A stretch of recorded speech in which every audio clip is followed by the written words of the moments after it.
Good morning from me and the chaos creator that is Mabel. You guys over here haven't met Mabel yet. She is just about to turn 9 weeks old.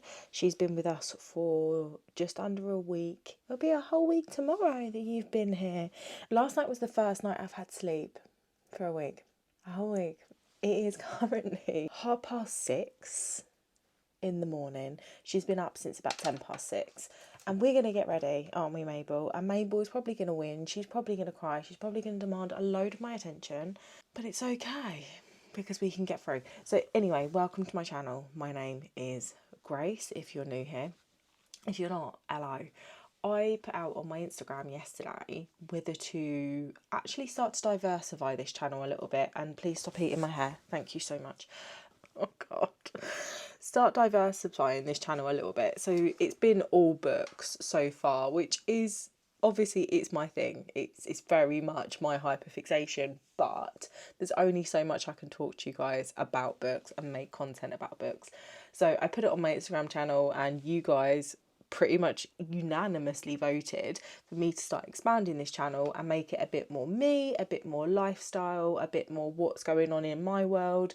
Me and my wife do have a joint YouTube channel, but we don't really use it very often, if I'm honest. Probably should, but we just don't. So welcome, and I figured what better way to start that than to do a get ready with me where you can get to know me. A lot of my content over on TikTok, which is my full-time job, is makeup based content, and it's not something I've ever brought over here. So I am by no means a makeup artist, but I do really enjoy just getting ready every single morning. Let's do it. And then along the ride, get to know me a little bit. Here's my first sip of coffee of the day, which for you guys to even hear my voice prior to that first sip, I know, right? Blooming unusual. Are you going to get down or are you going to stay there? Because I need to spray something on my face. Right. I feel like this entire situation could be fun. Every time I've tried to get ready recently, she has just been nothing but a nightmare. So she's a miniature blue and tan dapple, and I'm telling you, there's something about the minis and the dapples which are crazy. I already have a dash hound who's 5, and he was nothing like you. No, you are wild. Go down there. Let me get ready. Right. I don't know how to do this just in fact dropping form. I don't know if actually it would just be easier for me to do it that way. Mabel, no, come on. You need to start soothing yourself. So, first thing about me is I'm 36. Well, I'm not 36. Does anyone else do this? I'm about to turn 36. I'll be 36 in March the 17th. Yes, to my Paddy's Day babies. And for about 3 months before I turn a new age, I just go by that age. Just to get used to it, because why not? I need to adjust. However, 36 suddenly puts me on a very different side of life because I'm closer to 40 than I am to 30. That's a bit of a wake-up call. That is just a little bit alarming. Unsure I want to do this. I do, however, have a list of 40 before I'm 40, which I'm going to start when I turn 36. And it's basically 40 things that I want to do before I'm 40, and they're all, some of them are massive. I've never been to New York, so one of them's to go to New York and things like that. But then some of them are really random, like I never learnt to ride a bike. That's another fact about me. I never learnt to ride a bike. And it's partially because, right, my mum let my uncle take me out on a bike, cheers Wayne for this one, and went over the handlebars going downhill after going into the back of a car that was parked, and it just put me off life. It literally put me off so much that I decided that was it. I was never going to get on a bike again, and I didn't. So I want to learn to ride a bike because I feel like that is probably a skill that I should have by the time that I'm 40. And it also means that I haven't been the one that's been able to teach my children to ride a bike. So, you know, it's a bit of a win-win because I'm pretty sure they'd like me to go and ride a bike with them. So that's fact number 2. Yeah, so some of them are really expensive on this list and some of them just aren't. But I'm really looking forward to getting it started, getting it done, and completing a bunch of things that I never thought I'd do. Like, for example, one of them is to tattoo somebody. I'm going to do a full tattoo tour for you guys one day soon, because I'm coated. I literally probably look like I'm semi-dripped. So one of them is definitely to tattoo somebody, and I might actually just accomplish that one soon because I've got two of my best mates are both tattoo artists. Easy access on that one. By the way, right, this brow stuff is the king of all brow stuff. This is by Ellie Brow Sculpt, or Shape, sorry. My pot is like so worn out, the name's off, everything's off, and it's actually minging inside. Pretty disgusting, but it's just so good. It is so good. It's like industrial strength stuff. Mabel, stop chewing the carpet. There's nothing there. She's picking holes in literal carpet. I can wear my glasses with it. Like, it's that good. I get mine on TikTok Shop, but I'm pretty sure you can get it on the By Ellie website. If needs be, I'll try and make a list of all the products that I've used in this video to make your life easier, and then you can find them. How about that? Number 3, I have 3 children. So I have a 14-year-old, a 12-year-old, and a today 11-year-old. It is our youngest birthday today. You don't see them on social media. You might occasionally see them on my Insta, but very, very rarely. And that's simply because social media is my full-time job. And it has been my full-time job now for quite a while. And I just think it's really important to create that balance between reality and work. And I don't want my family and my children to ever be part of my work. Also, there are ages, I think actually any age to be fair, you really need to protect their privacy and safety online. I'm very much a sticker for that one. My eldest yesterday finished his GCSE mocks. I don't feel prepared. He's 15 this year. We were speaking last night about his birthday present and what he wanted for his birthday. Because the girls have both got quite a big birthday present this year. They've got a joint one because they wanted to go to this K-pop concert, which has not been a cheap experience, but we weren't able to do it last year and we could do it this year. But anyway, he was like, so seeing as the girls have got quite a big present, can I go to Auschwitz? He's like intrigued by World War II and stuff like that. And I was like, okay, yeah, we're definitely growing up here. There's not many 15-year-olds that are like, can I go to Auschwitz? Definitely my child. And that's because I have a very similar interest with World War II. So it's clearly gone down the family line. I am diagnosed as autistic. I was diagnosed literally a couple of weeks ago. Both of my children, so my birth children, are also diagnosed as autistic. My eldest, he was diagnosed, God, it'll be 8 years ago this year. My youngest birth daughter, she was also diagnosed 2 years ago.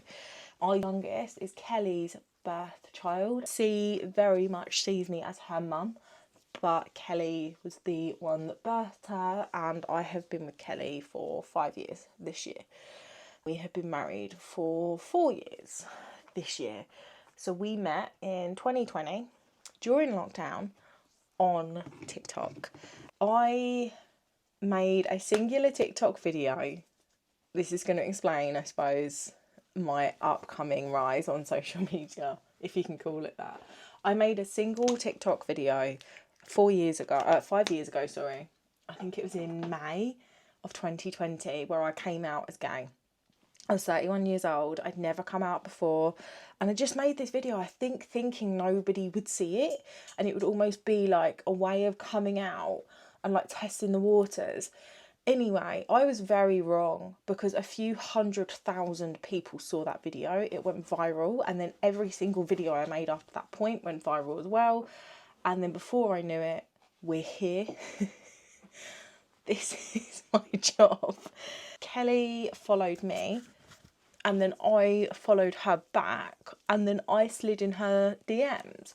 Kels is the first woman that I went on a date with. She was the first woman that I spoke to. She is basically my first and only. And the second I met her, I knew that she is very, very much my one and my human. And it scared the living life out of me, and I ran away after about a week. I was like, oh my God, I can't do this. And then I had that horrible moment where I was like, I have really, really messed up and I need to basically get her back. That is exactly what I did. We're 5 years down the line. No, come on. This is silly. Prior to Kelly, I had been very much in the closet. I think I always knew from around the age of a teen. Due to my circumstances, I didn't feel like I could come out. And it just happened during lockdown. It was one of those situations where I think because I was on my own, because I didn't have anybody around me, I was bubbled with the kids, and actually I had to end up joining a bubble with my kid's dad. I had to have a really long, hard look at myself. And yeah, let's just say I kind of looked in the mirror and was like, okay, it's now or never. So I came out and done. But it was my coming out that spurred, oh my God, this dog, all of this. Now here we are, 5 years later. We've amassed a pretty massive community over on TikTok. And as much as I love TikTok, as much as I'm grateful for it, especially grateful for what it's brought into my life, what it enables me to do, the fact that it pays my bills every month, there's elements of it as well that scare me, that I think is becoming quite frightening, what it's doing to people's brains and manners and levels of respect. But that's a whole different story. A year ago, I started on BookTok. I've already spoken about this, but it is something that I've stepped away from quite a lot. I think BookTok has so much discourse, and I felt so much pressure to show up when realistically I literally just want to read my books. I've not used this skin tint now for a couple of days, and genuinely I forget how good it is every single time I come back to it. It's such an easy application as well. This is the Maybelline, was it Super Stay? Yeah, it's Super Stay 24-hour skin tint. This is in shade 06. But I've actually been using a L'Oreal like serum type of situation for the last few days. I think it's quite safe to say that I actually prefer this. Mabel, no, you're chewing my shoes up, babe. Outside of Mabel, we have 3 other dogs. We have got Rev, or Revolution, who is a Shih Tzu. She has one eye. She is... How old is Rev? I think Rev is about 8 now. 7. She is mother to Zeus, who is a Shih Tzu / Dachshund, but looks like he's a terrier. He is my baby. He is my absolute baby. His father is Dutch, who is a full Dachshund. Dutch was of no level of work like Mabel is. Mabel is our newest and last addition. We got her simply because Kelly has always wanted a blue and tan dapple, and she's always wanted a mini. When I saw Mabel, I instantly just knew. I knew that she was going to be that one addition to our household that would just fit. And she 100% has, despite the fact that she's very much a baby and she's very much crazy. I'm going to give you a really quick concealer tip here. Underneath my eyes, when I put my foundation, skin tint, whatever you want to call it on, I left a ring and I didn't bring it all the way up to my eyes. A lot of people wonder why their foundation creases or settles. Do not bring it up. Bring it to about here and no higher. Then with your concealer, take a brush and just dab it in. Also, don't do massive triangles of concealer. You don't need it. And then take your sponge and just pad that in. You will get a nearly immaculate under eye, which I just set with a bit of powder that won't budge, it won't settle, and it won't go into any lines. I need to just very quickly go and get my middle one up for school. I'll be back in a minute. Well, that was chaos. It is now 5 to 8 in the morning. I've not got any further. I had to go sort out the middle daughter, say happy birthday to the youngest, wake up the eldest, deal with the dog, say to Kelly, I need a break from the puppy, can you please take her? And now we are here and we can finish getting ready together. I can't even remember where we were. I feel a bit disjointed, but let's roll. The only time of day that I get to myself is when I'm filming, and I secretly love it. I love it. It's like my therapy time where I can just unwind, unload, have some zen and some peace. Let's get back on track. I have been a fully qualified personal trainer since 2016. I was, prior to lockdown, a full-time personal trainer. I used to smash hours on the gym floor. I worked in a private studio. I had a full roster of clients. And actually, I had that full roster pretty much throughout the first year of lockdown. They all moved on to virtual sessions with me.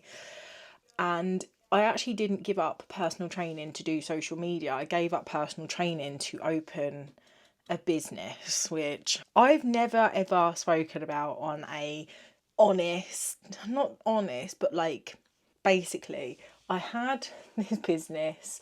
I went into business with somebody. I was very naive, very unaware. I'd never owned a business before.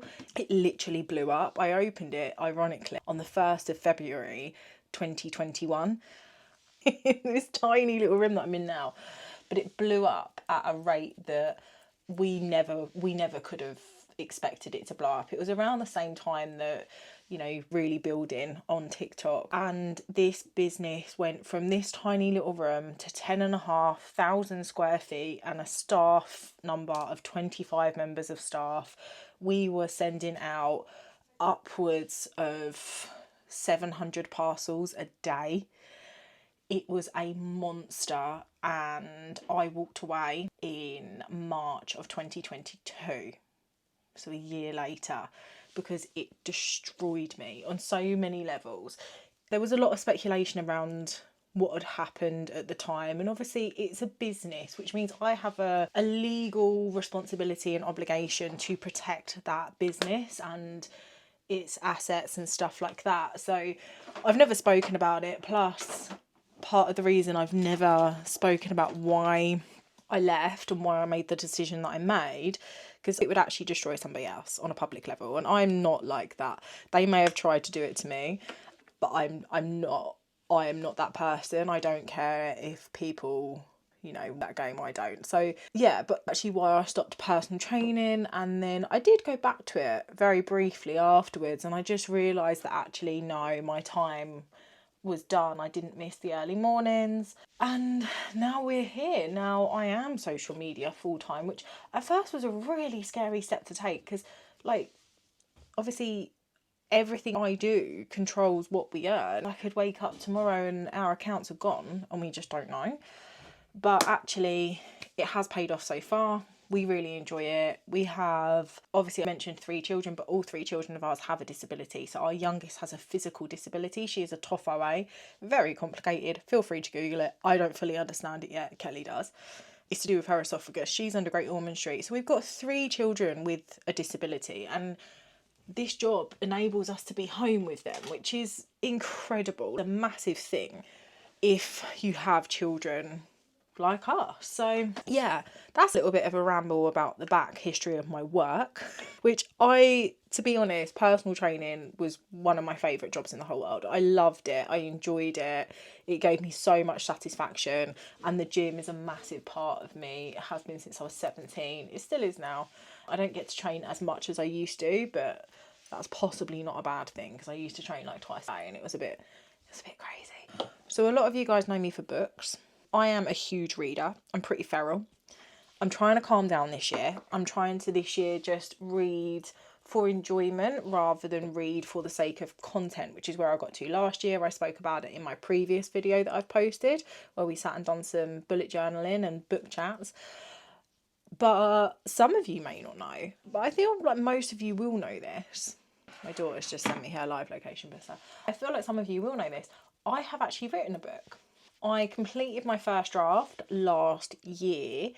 My book is currently in the hands of a potential publisher who have the capability to change my whole life, which is a little bit scary. I've had some really exciting developments already this year. I can't tell you about them just yet because obviously I can't. But it is a sapphic contemporary romance that does have a little bit of a twist to it. It does. Our main character is actually autistic, so it's got autism representation. The reason I chose to write a romance, now I'm not a huge romance reader, ironically. And it's primarily because a lot of straight romances I really struggle to relate to.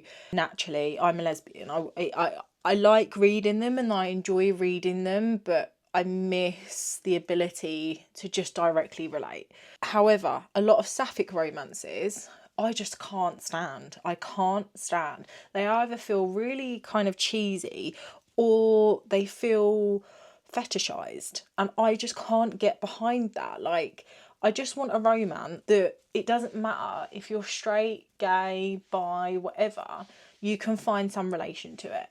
You can settle in and enjoy the ride, and it's not directly about it being sapphic, but that representation is still strong and it's still there.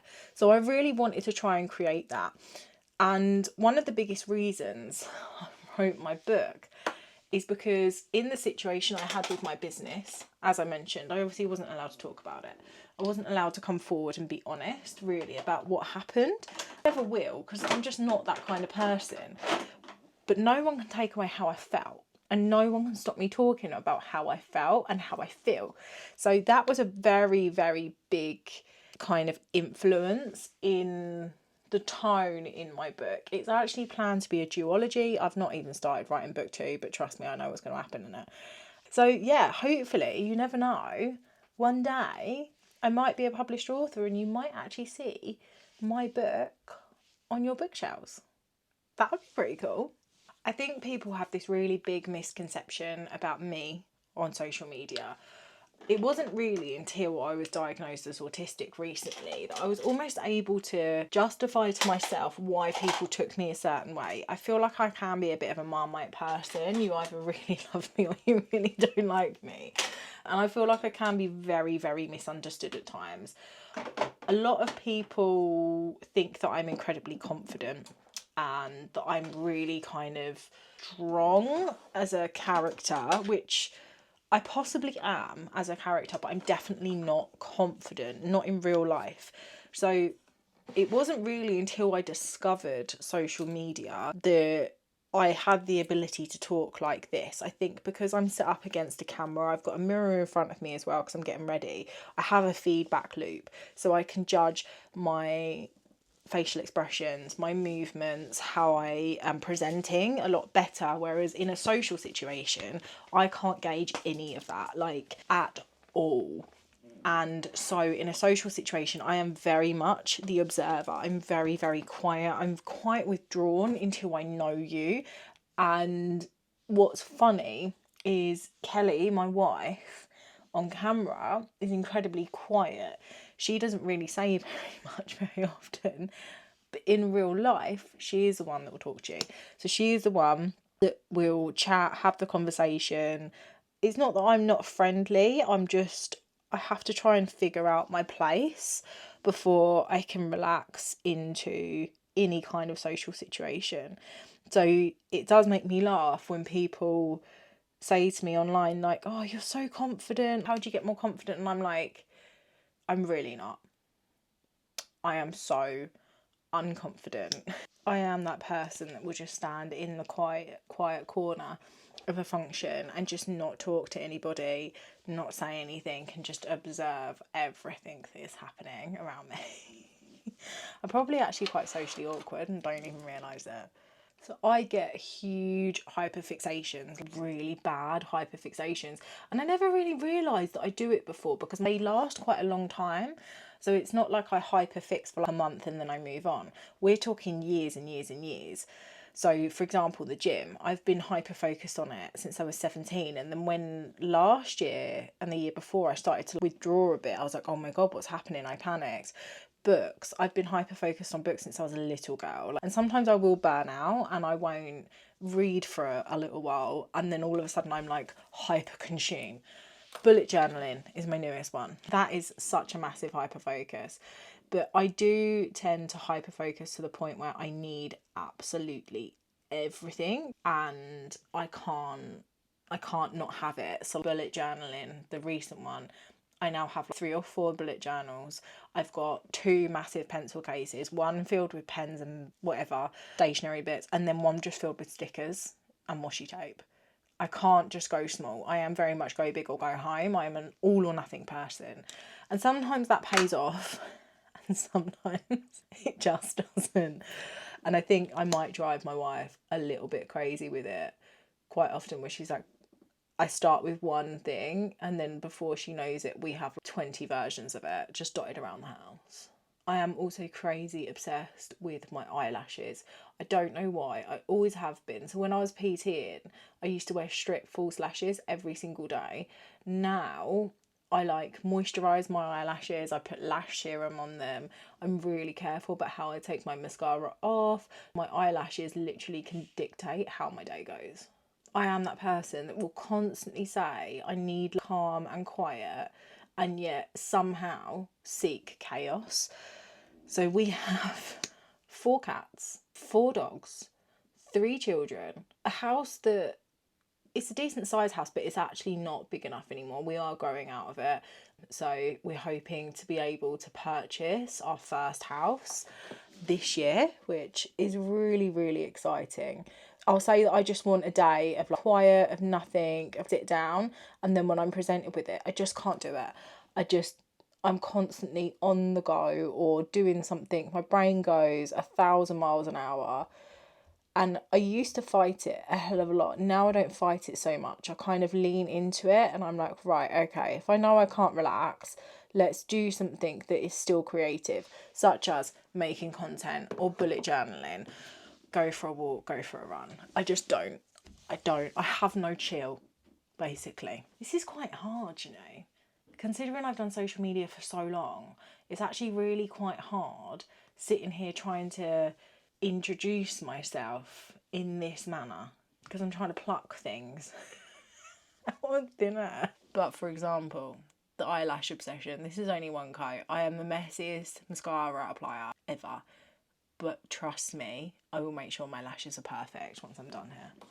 Obviously you guys can see that I have a lot of tattoos. I had my first tattoo when I was 16. My mum took me for my 16th birthday. It is meant to be in, I think it's Shingalese, so a Sri Lankan language. I'm so sorry if I've said that incorrectly. I'm sure that's what it's called. Basically, we used to go to Sri Lanka all the time, well, every year when I was younger. And I decided to have it written in Sri Lankan, and I'm pretty sure the tattoo artist actually done it wrong and it doesn't mean what I thought it meant at all. So that's a lesson learned, but I can't get rid of it. Then wasn't really allowed any more tattoos. I had a few small ones, but I definitely wasn't allowed any like bigger ones. And then when I went through my separation and my divorce, I kind of hit the fuck it button really hard and had my first sleeve. And that is my black and grey sleeve over here, which actually has never been finished. There's still parts of it that aren't complete, but it's so full that you wouldn't really ever know.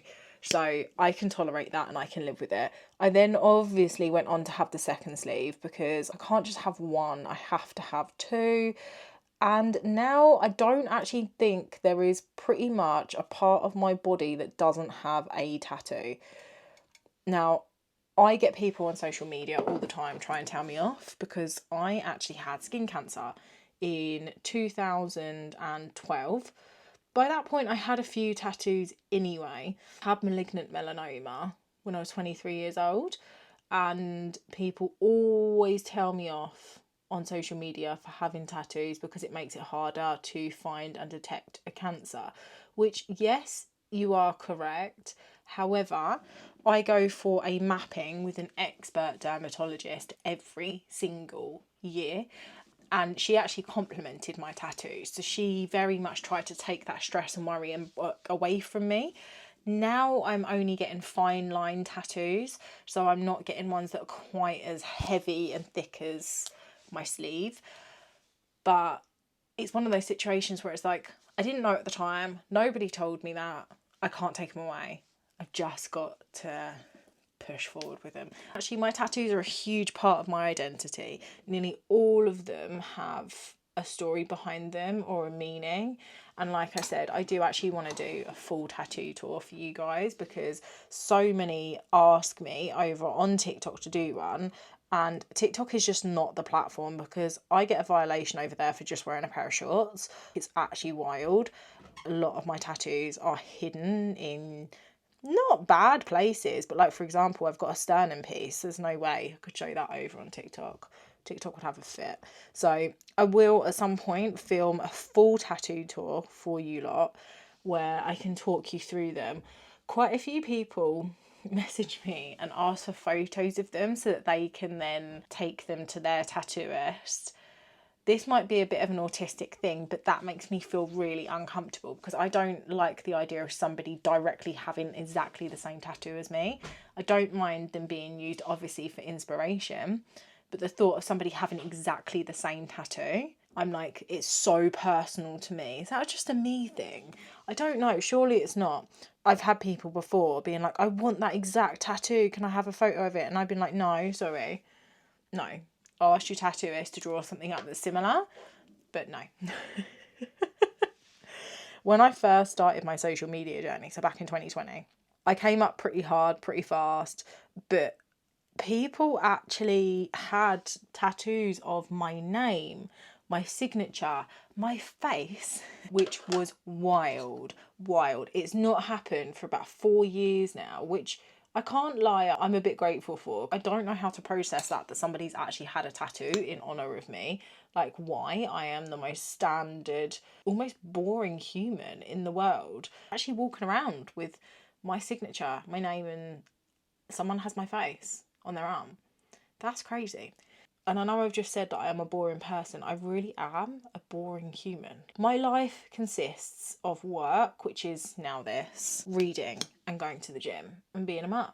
Like, that is it. Being a mum is obviously my 24/7. That is my life. Like, I think sometimes people think that us on social media, we must have these like elaborate, lovely lifestyles. I definitely don't. Me and Kelly 100% do not. Like, this house that I'm in now, I've been here for 15 years. I don't own it. I rent it. We don't have, nice cars. Kelly has a lovely, lovely car, actually. That is a lie. She has a lush Mercedes. I drive like a 21-year-old Mini. Don't get me wrong, it's my pride and joy. Definitely don't have the level of lifestyle that I think people expect on social media. And to be honest, the come up on social media has been quite an eye-opener into how humanity treats other humans nowadays. Like, it's quite surprising how people will talk to people, perceive people, view people. I've had like literal hate messages just because a brand's decided to like send me something as a gift. And I think that has, rather than hardened me as a person, I actually think it's humbled me a little bit. I'm kind of like, yeah, okay, I might be lucky to have the platforms that we have, but I've also worked incredibly hard for it. Both me and Kelly have grafted. And to sit here and say, we've got a combined total of something like 1.1 million followers, which in the grand scheme of things, it's a lot of people, but to so many creators, that's a drop in the ocean. But that's not an easy feat to do that. So very, very proud, but also at the same time, like, those of you that hate on people just because they're doing well, are you okay? Are we actually okay? Because it's a little bit concerning. I think one of the biggest things I get asked is, how did I know that I was gay and how did I come out? And I know I kind of touched on this earlier on, but coming out for me, I felt like I had no choice. I think in the end, it was either come out or keep living the way that I was living, which actually wasn't healthy. So a lot of my relationships were so toxic and so just incorrect. And it's simply because I was trying to find something that just didn't exist for me. And I was allowing all of these people, bear in mind, I didn't know that I was autistic at this point, but I was allowing all of these people to come into my life and try and bend my life and bend me to fit them. And I was just a bay into that.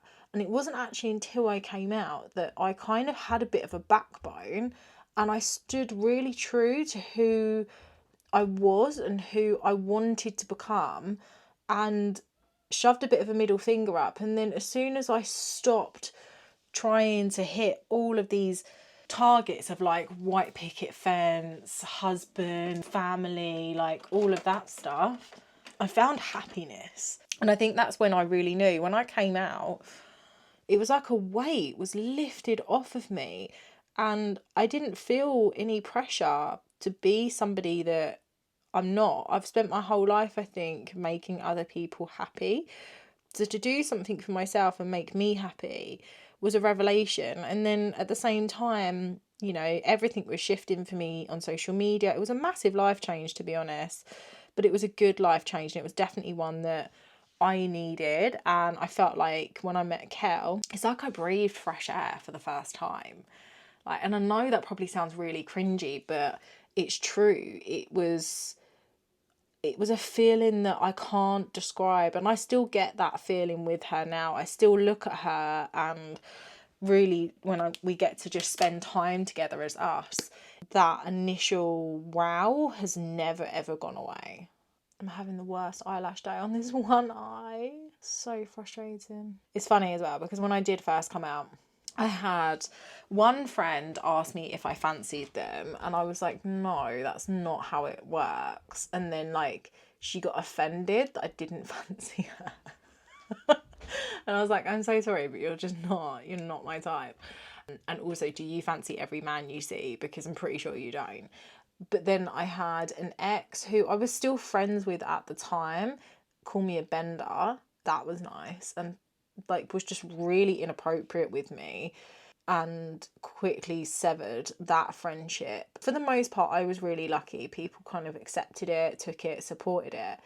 But I had these odd few close people who actually didn't, who actually were trying to create a problem and weren't very nice and weren't very supportive. And that really surprised me because they were the people that I thought would be my people, and they just weren't. But you know, to that ex that did call me a bender, how's it going? Because if finding happiness makes me a bender, then I will take it. Does anyone ever have this? On one side, things just go a bit wrong. That is definitely happening today. On my left side, nothing is sitting quite right. Now, even my brow doesn't feel correct. Very, very annoying. Another random thing about me, I've actually competed in a bodybuilding show. In 2017, I competed in the UK BFF Portsmouth in their body fitness. Oh, why can't I think of the word? In body fitness, basically, which is a step above bikini. I had a coach that, lovely as he is, and I'm sorry, I'm just going to say it, you may have been lovely, destroyed me. Absolutely destroyed me. I had no periods, I had no thyroid, I had no metabolism, I had nothing left. He overpushed me, I lost so much muscle, but I did it. I wanted to place top 5, and I placed 7 out of 14 girls. I was the only girl on stage that was natural, 100%. I'm sorry, none of those girls were natural. You could see it. But yeah, that was always like a goal and a dream, and this is what I mean when I hyperfixate. So I hyperfixated to get on that stage. And then once I'd done it, I was like, okay, I've done it now. I don't need to do that again, because it was absolutely brutal. But I have always loved the world of bodybuilding and almost like the art of it, because it is such a hard thing to do. And I know a lot of people mock it, but the people that mock it are the ones that normally would never get up on stage. I think it all stemmed. My dad once, when I was younger, showed me a picture of this bodybuilder, this woman. I can't remember who she was. I remember she was blonde, she was absolutely stacked. And I was like, I want to do that. I want to grow up and do that. And it just kind of really settled in my head. And then when I was 17, I decided, oh, that's it, I'm going to compete. And then I fell pregnant at 20 and had my first baby at 21. So obviously that didn't happen. And then after I had my second child and after having cancer, I just thought, do it. I was in a really bad place anyway. I think deep down I knew that my relationship at the time was coming to an end. And I needed something to take me away from that. I needed something to focus me elsewhere. And when you're in prep, like the last thing I could be was somebody's partner, anything like that. Like prep it's an all-consuming, selfish sport. And at the time, I really needed it. And at the time, I think it actually mentally saved me a hell of a lot. We are nearly ready here. We are not far off being done. Today, I've got, my eldest is off because he's just had his mocks and he gets really overwhelmed really easily. So the school have been kind enough to say, like, look, we'll just mark him as absent for the next 2 days, give him some time to unwind, and then he can resettle back into next week. And then I've got a couple of very exciting things we're going to go to this morning. And then this afternoon, I think we've just got like a family situation. We've just got family coming over to CC, obviously, because it's her birthday. We need to go and get some donuts because in this house, the kids don't do cake. They do donuts pretty much every single time. I realise this is possibly one of the longest videos I think I've actually ever filmed. I don't normally film videos this long. And I think like I'm going to edit this back and be like, where is the substance in this? But hey ho, we move. I've also not really told you any of the products that I've used. I'll try and list them in the description if I can remember at the time. But it's one of those things, I like getting ready and talking at the same time. I find that I just find it really easy. So my goals for 2025, let's talk about that a little bit. First off, we want to buy a house. We really, really want to buy a house. Like that has been a big, big goal for us to get to for a long time now. And I hope and feel like we're nearly there. So that's going to be huge if we can achieve that at some point this year. My other goal, I think on social media, I would really like to hit 1 million on TikTok. It's arbitrary. I know it's just a number, but I think that level of number would just feel so special. We're 50k away, so we're close. It's got the potential to happen. I want to keep doing what we're doing. We've had such a nice, enjoyable kind of life the last year. Almost like therapeutic compared to the years before. We've been able to relax. We've been able to come down a bit. We've been able to just enjoy each other and our family. And this year, I want to make some massive memories. So we're taking the girls to their first concert. As I mentioned, my son was like, can I go to Auschwitz? Yeah, cool. I've been there before. I would happily take him. This year I just want happiness. And I know that it does sound super, super vague. I get that. But it's all I've wanted for so long now is just like a calm level of life and happy. I think this year we can just chase that. We can really focus, knuckle down, hit some goals and not have that same level of stress. I lived in fight or flight for so long, and that's maybe where sometimes I think I got a bit misconceived on socials. But 2025, I just want to be the year of us. Cheesy, I know. It's very cheesy, but it's so true. I do. I want it to be the year where we look back and we're like, we did it. We did that. And we've been building to that point for so long now. So I don't think we're far off of hitting those markers and those things that would just make our life easier. I feel like I've rambled for potentially around an hour now and probably don't have much substance to this video.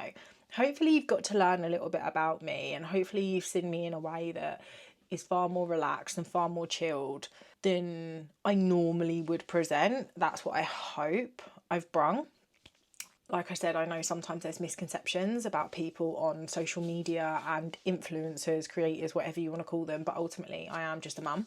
I'm just a person that's sitting in a very messy room of her house talking to a camera. And hopefully you've enjoyed this video. I know some of you almost found it cathartic, the chatty video that I done the other day. And I've got to be honest, I like making this content.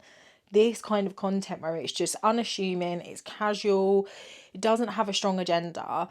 That's the content that makes me the happiest, because I am that person that holds everything in here and then I have to unload it. And this is how I unload. This is how I deal with things, situations, whatever. If you want me to do a more detailed get ready with me, where I actually talk about the products that I'm using and I actually show you how and my methods, then let me know in the comments. I will do that. As I always say, if there is something I've covered and you want to know a bit more, let me know. I'll try and unpack it in another video.